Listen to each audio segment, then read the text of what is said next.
In number 10, we have a reaction between acetic acid, a weak electrolyte, and sodium hydroxide, which is a strong base and a strong electrolyte. In the molecular ionic and non-ionic equations,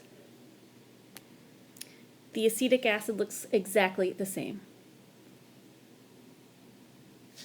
It does not dissociate well, so we don't show it as dissociated in our ionic and net ionic equations. Sodium hydroxide, on the other hand, is a strong electrolyte, so we do see that dissociated there. And with acid-base reactions, we often get water and a salt as products when we do the double replacement.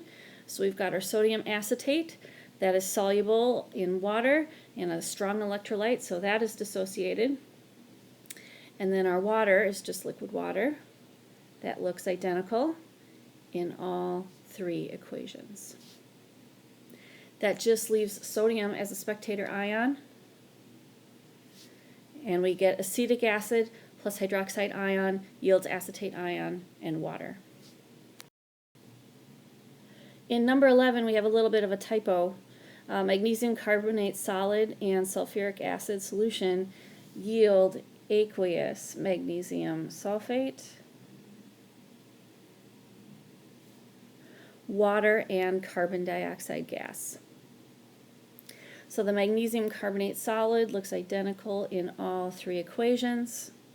So does the water, the carbon dioxide, and the sulfuric acid is a strong electrolyte.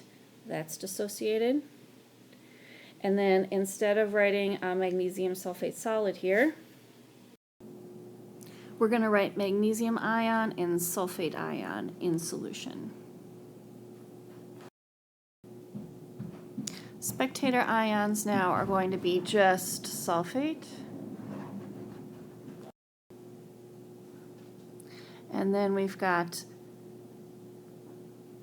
magnesium carbonate solid, hydrogen ion, yielding magnesium ion, water, and carbon dioxide gas.